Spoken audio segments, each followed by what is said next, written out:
মাংস হয়ে যাচ্ছে। কি সবই বরাত বাসায় হয়েছে ভালো মন্দ রান্না, তার জন্য আমার আম্মা করে দিয়েছে কান্না, আমাদেরকে টাকা পাঠিয়েছে হোটেল থেকে খাওয়ার জন্য। তো চলুন আমরা বাইরে যাই এবং কি কি খেতে পারি আজকে। আর যদি তেমন পছন্দ না তাহলে নিজেরাই রান্না করে খাবো, আপনারা দেখতে থাকুন। আর অবশ্যই ভালো লাগলে সাবস্ক্রাইব করুন।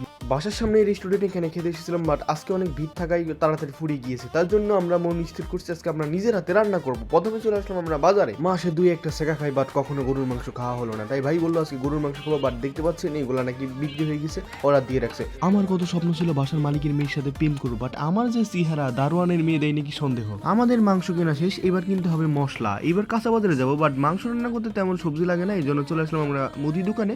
এই ছোট বাচ্চারা ভাবতেছিল আমরা টিকটকার, যাই হোক ওদের বোঝানোর পরে আমাদের মশলা দিল। হোটেল থেকে 500 টাকা বাঁচাতে গিয়ে 600 টাকার বাজার করে নিয়ে ঘরে ফিরতেছি এবং আরো কেনাকাটে বাকি আছে, সমস্যা নাই, খাওয়া হবে। এই প্রথম রাত্রেবেলায় ধানমন্ডি বলতেই ফাঁকা পাচ্ছি, কারণ রিক্সাওয়ালা মামা তার বউকে নিয়েও আজকে সবে বরাত পালন করতেছে, বাট আমাদের তো কেউ নাই, ফ্যামিলি আছে বাইরে। আর একটা গার্লফ্রেন্ড ছিল, তাও ব্রেকআপ হয়ে গেছে, দিয়েছে শেখা, আমরা বড্ড একা। অবশ্যই চলে আসলাম আমরা বাসায়, দেখতে পাচ্ছেন আম গরিব তো কে হে আমারা লিপ তো হে না।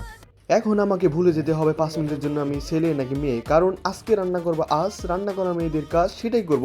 রান্না করতেছি বলে আমার মেয়ে ভাবেন না, কেয়ারিং স্বামী হতে চাই। আমার বড় ভাইয়ের একটাই দুঃখ, জীবনে সবকিছু ভাঙতে পারলেও ভাবি সাহেবের রাগ ভাঙাতে পারে নাই। দেখতে পাচ্ছেন মশলা মাখানোর পরে অনেক সুন্দর হয়ে গিয়েছে। আমার গার্লফ্রেন্ড মেকআপের পরে যতটা সুন্দর লাগুক না লাগুক, তার থেকে এই মশলা মাখানোর পরেই আমাদের মাংসগুলা বেশি সুন্দর লাগছে। এটাই হচ্ছে আমাদের রান্নাঘর, এখানে করছে আমার বড় ভাইয়ের রান্না। তাহার কষ্ট দেখে বুকটা ফেটে যাচ্ছে, আসতেছে আমার কান্না। আর এই ব্যাচেলার লাইফে মানে ব্যাচেলারদের এমন রান্নাঘর হয়ে থাকে।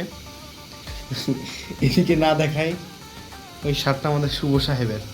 এখন মাংস হচ্ছে কষা, এত সুন্দর রান্না করতে পারে আমাদের ভাবি, যদি জানে তাহলে কি হবে ভাইয়ের দশা। জীবনে প্রথম খাবো ভাইয়ের হাতের রান্না, এত সুন্দর রান্না দেখে চলে আসলো আমার কান্না। আমি চোখে বেশি দেখার কারণে ভাইকে বললাম যে ভাই মাংসের পরের মধ্যে আপনি মুড়ি মাখাইছেন, ভাই বললো মুড়ি না আমি চাল ভাজতেছি, কারণ এখন আমরা রান্না করবো তেহেরি।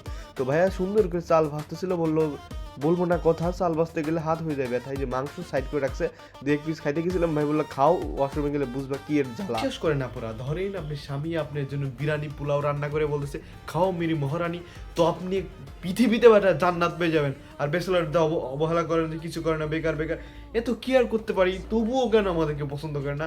আপুরা সাবস্ক্রাইব করে দিন আর বেশি করে শেয়ার করে দিন। ও স্যার ইউটিউবে তো শেয়ার করে দেন, আমরা টিকটক করি না। I don't have any account in TikToker, English করে বললাম। যাই হোক সাবস্ক্রাইব করেন ভাই, আপুরা সাবস্ক্রাইব করেন। জাস্ট আমরা আপনাদের কপালে আমাদের মতো সুন্দর মানে কেয়ারিং একটা হাজবেন্ড পাবেন আপনারা, এটাই দোয়া করি আপনাদের জন্য। এই সেই বিখ্যাত গুঁড়া দুধ, ছোটবেলায় অনেক চুরি করে খেয়েছি, আমার হাতে মারও খেয়েছি, অন্যর ঘরেতে চুরি করে না ভাই, নিজের ঘরতে নিজেই চুরি করেছি। ভাই বললো তেহেরির মধ্যে গুঁড়া দুধ দিলে একটু বেশি স্বাদ পড়ে, ভাই যা বলবে তাই শুনতেছে, বাট তেহেরি সুন্দর হওয়া চাই। মাশাল্লাহ, অবশেষে শেষ হলো আমাদের সবে বরাতের রান্না। এই ভাইয়ের রান্না দেখে চলে আসলো কান্না, এমন বড় ভাই যেন সবার কপালে জোটে একটা করে।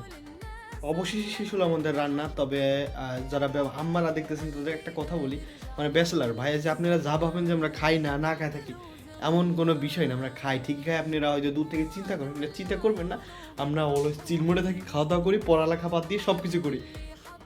সরি, আর যদি আমার আম্মা ভিডিওটা দেখে থাকো তাহলে দুঃখিত, আমরা ঠিকই ভালো মন্দ খাই। দেখতে পাচ্ছি যে কালকেও কিন্তু আমরা খেয়েছিলাম, এগুলো তো আসলে দেখার বিষয় না। আর আপনারা যারা নতুন ব্লগ শুরু করেছি অবশ্যই সাবস্ক্রাইব করুন। আর যদি আম্মা দেখে থাকো একটা কথা বলি, বিয়েটা দিয়ে দিও তাড়াতাড়ি। আর সুন্দরী আপুদের বাবাদের একটা কথা বলি, আপনারা যারা ব্যাচেলারদের সাথে মেয়ে দিতে চান না, আপনারা কি জানেন যে একটা সরকারি পেট মোটা ঘুষখোর জামাই থেকে ব্যাচেলাররা কিন্তু ভালো কাজ করতে পারে। যেমন আমরা এখন রান্না করবো, দেখতে পাচ্ছেন সুন্দর করে চাল ডাল কিনে নিয়ে আসছি, রান্না করতে পারছি। তো আপনারা যারা আপুরা অবশ্যই যদি কেয়ারিং স্বামী চাই, আমি আছি। যাই হোক মজা করলাম।